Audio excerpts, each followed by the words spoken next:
नीट प्रकरणी संसदीय स्थायी समितीची आज महत्त्वाची बैठक आहे। एनटीए प्रमुखांसह शिक्षण मंत्रालयातील वरिष्ठ अधिकाऱ्यांना हजर राहण्याचे आदेश देण्यात आलेले आहेत। पेपर लीकच्या अनुषंगाने समिती एनटीएला जाब विचारण्याची शक्यता आहे। समितीचे अध्यक्ष खासदार दिग्विजय सिंग यांच्या अध्यक्षतेखाली ही बैठक पार पडेल। नीट परीक्षेतील पेपर लीक तपासाचा आढावा घेतला जाणार आहे। परीक्षा प्रक्रियेमध्ये पारदर्शकता आणि विश्वासार्हता वाढवण्यावर भर दिला जाणार आहे। के राधाकृष्णन समितीच्या शिफारसींच्या अंमलबजावणीवरही चर्चा होणार आहे। तर या नीटच्या प्रकरणामध्ये विद्यार्थी आणि पालकही सीबीआयच्या रडारवर आहेत। पेपर घेणारे विद्यार्थी आणि पालक यांची चौकशी सुरू आहे। सीबीआयचं एक पथक पुण्यामध्ये तळ ठोकलं। सीबीआयकडून रोज विद्यार्थी आणि पालकांची चौकशी केली जाते। आरोपीच्या चौकशीतून ज्या लाभार्थ्यांची नावं पुढे आलेली आहेत त्यांची सीबीआयकडून चौकशी सुरू आहे।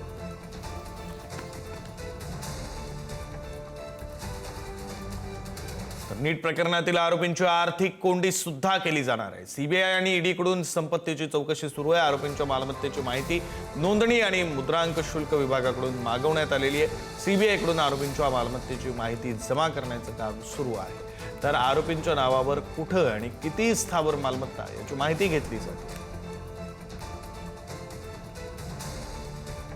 नीट पेपरफुटी प्रकरणी डॉक्टर मनोज शिरुरेला सीबीआय कडून अटक करण्यात आली। काल पुण्यामध्ये मनोज शिरुरेला चौकशीसाठी बोलावण्यात आलेलं होतं। चौकशीनंतर सीबीआयने डॉक्टर शिरुरेला अटक केली। शिरुरेनं स्वतःच्या मुलाला पेपर फोडून दिला आणि प्रश्न खरेदी केले असा आरोप आहे।